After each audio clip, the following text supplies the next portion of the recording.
Hey, this is Dr. Laura Ellick with Dr. Laura Ellick Psychology and Wellness Services. And if you really want to learn how to level up your life, you should be listening to the Time to Shine Today podcast with my friend Scott Ferguson. Peace and love. Time to Shine Today, Varsity Squad. It's Scott Ferguson, and thank you so much for tuning into episode 115 with my really good friend, Dr. Laura Ellick. I don't get to meet everybody that I interview, but Dr. Laura literally is a neighbor of mine here in South Florida, and what she does and how she does what she does is just amazing. For such a little lady, and when I say little, she's a little lady, she has a gigantuous heart. She helps people with eating disorders, medical illnesses, and weight management. She's an author of a couple fantastic books. She's full of compassion and empathy. So without further ado, here is my really good friend, Dr. Laura Ellick.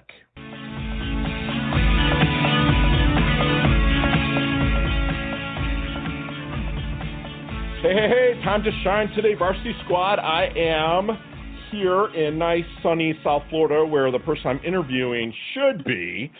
She is kind of a neighbor of mine. Actually, she is a neighbor of mine. And, you know, I've been stoked. It's been a little bit of time coming to get my good friend, Dr. Laura Ellick, on the Time to Shine Today podcast. And she's up in Long Island right now, waiting on, I believe, a graduation for your son, correct?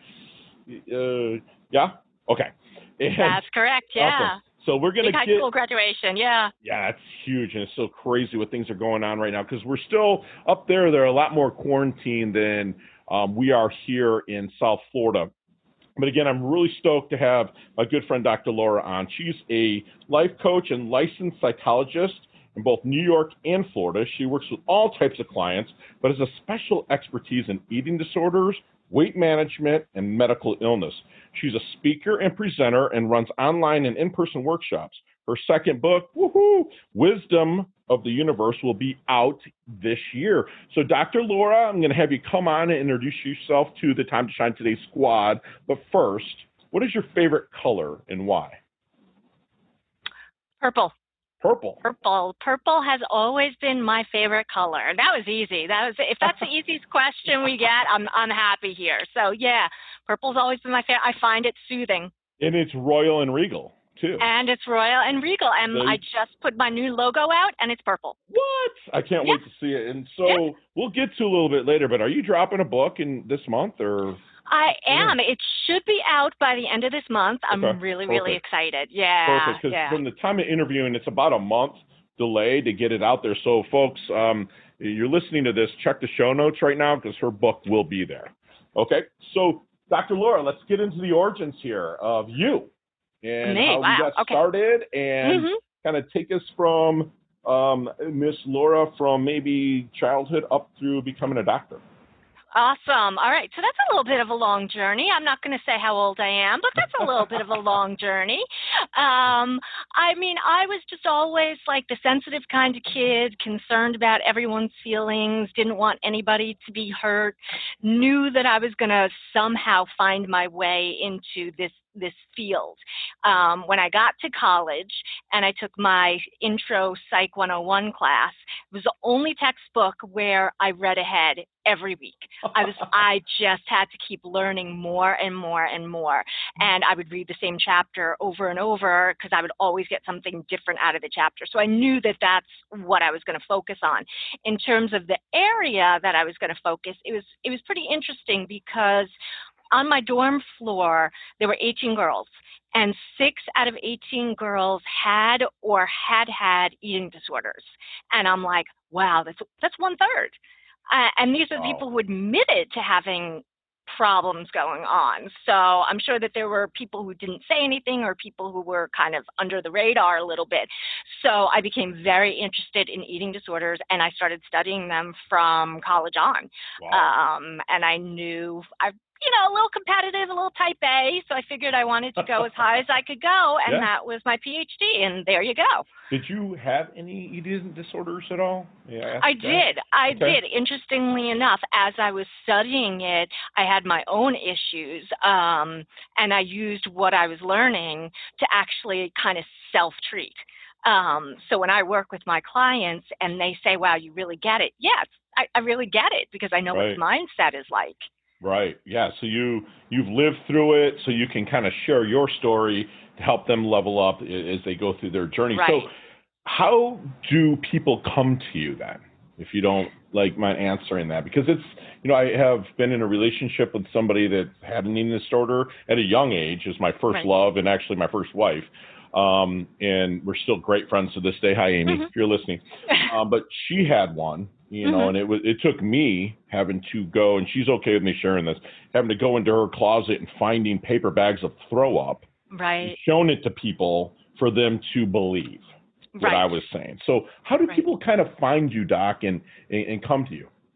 Well, in an ideal world, people would recognize what's going on with them and say, I need to go get help.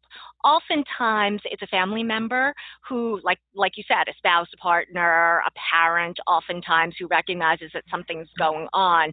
And because there's such a phobia of food or a phobia of getting fat, people don't necessarily walk into my office saying, hey, doc, I'm here, treat me. They come Sure. in not very willingly.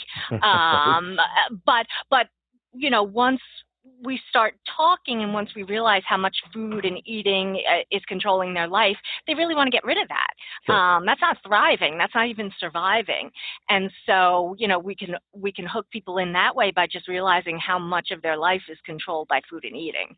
Wow. And so do you ever get, I'm sure the answer is yes, but do you have people that have almost met death and then get referred to you as well through the eating disorder, taken to that and then come to you and kind of start from square one with you? Okay. Absolutely. I mean, one of the things that's so difficult about an eating disorder is the longer you have it, the harder it is to treat. So, Sure. I mean, I've seen people all over the spectrum where they've been close to death. Now they're stable. Something happens in their life, like Corona lockdown Sure. or some kind of major stress, Right. and then they start to drop again. Gotcha. So what, in your opinion, then makes a great coach or a therapist or a doctor in that line of work? Right. I think that the number one thing you have to have is a compassion and an empathy for somebody else. Even if you don't necessarily know exactly what they're going through, to be able to sit there and say to somebody, I don't necessarily know your experience 100%, but I want to hear what it's like to be you. Right. And so Right. you're listening not just with your ears, but with your eyes and all the other senses as well to really gather their story. Yeah. Really with your heart. Yeah, listen with your heart. Yeah, that's absolutely true. So what, if you don't mind sharing a little bit of your secret sauce, when you're in the discovery process with somebody, what is your secret sauce a little bit to help them find their blind spot? Well, that's a good question. A lot of times, one of the things I like to do first with all of my clients is let them know that I am 100% there for them. So when they know that they have an ally, when they have someone that they can reach out to, that they can say anything to, and I'm accessible 24/7, the walls start to come down. Sure. So once you see the wall come down and that trust happens, then you can find what a person's maladaptive thinking processes or what their weak spot is that's really driving whatever their issue is, whether it's depression, whether it's anxiety, whether it's an eating disorder. Wow. But it's really about making that connection with the person and letting them know that I don't really care what issue you have. Right. You're valued as a person. You Sure. have something to give. And so that's part of the secret sauce is just Right. listening and being there and telling people, I'm here to help you because you deserve better than this. And you're having that presence to where you're not judging, right. And they're opening up, and then you can, as you ask, I guess you can get down to the root of things that really the help with the therapy, the cure. Okay, that's right. fantastic. So is there any good question that when you're meeting with somebody the first time, and again, back to the discovery period, is there any good question that you wish they would ask you but never do? I think it would be great. I'd love to see people ask more about how you do what you do. Okay, your process then. Your process. Protocol process. Okay. Yeah, I find just in the mental health field, people don't necessarily understand. When you go to an MD, you ask a lot of questions like, so how long is this going to take? What are you going to do to me? Right. What kind of tests are going to happen? I just would like to see, not to be obstinate, but just for people to be more involved in their mental health care the same way that they're involved in their physical health. But as a doctor, do you think that they're trying to steer, like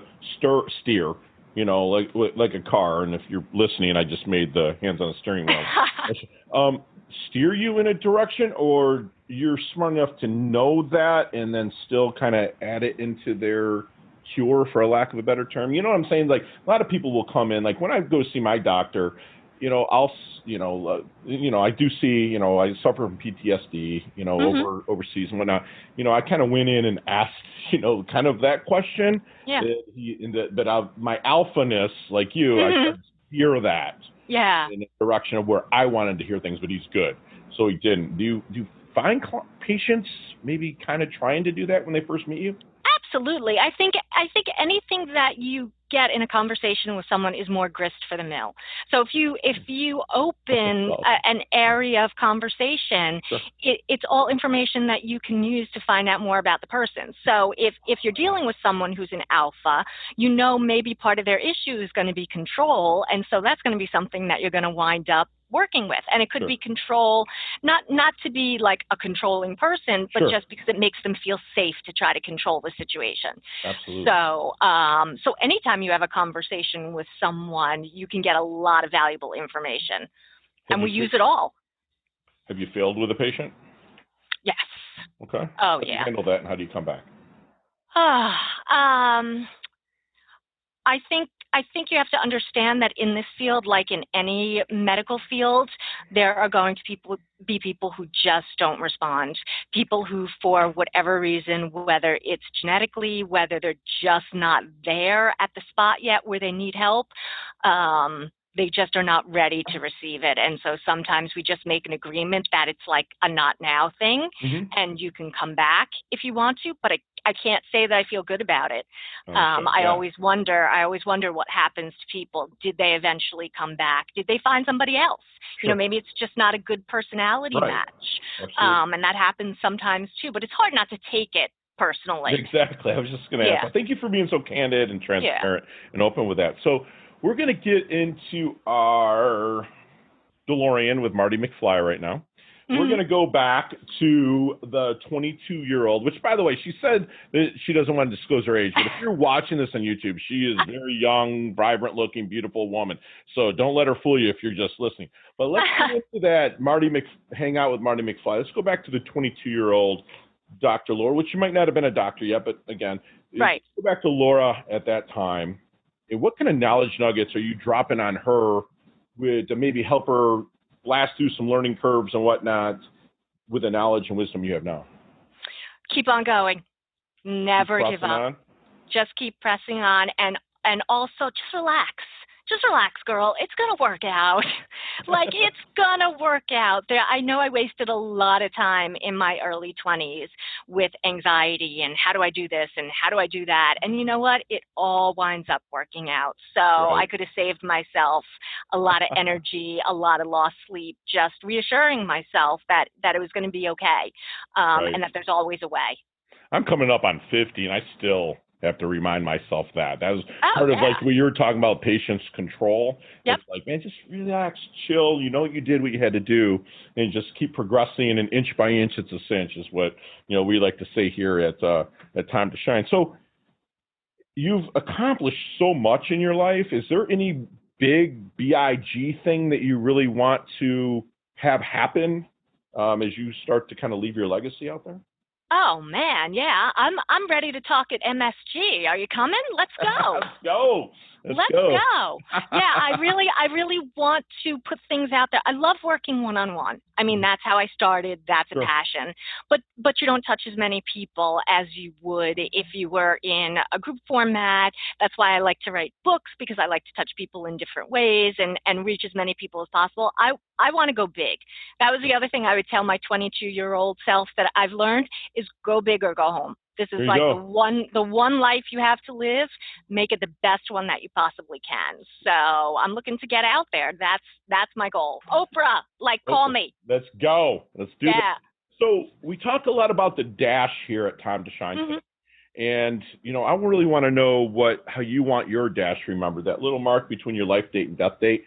Like, Mhm. how do you want your dash remembered? Maybe your epitaph, if you will. How does Dr. Laura want that dash remembered? She loves hard. She lived hard. She played hard. No, just kidding. She loved what she did.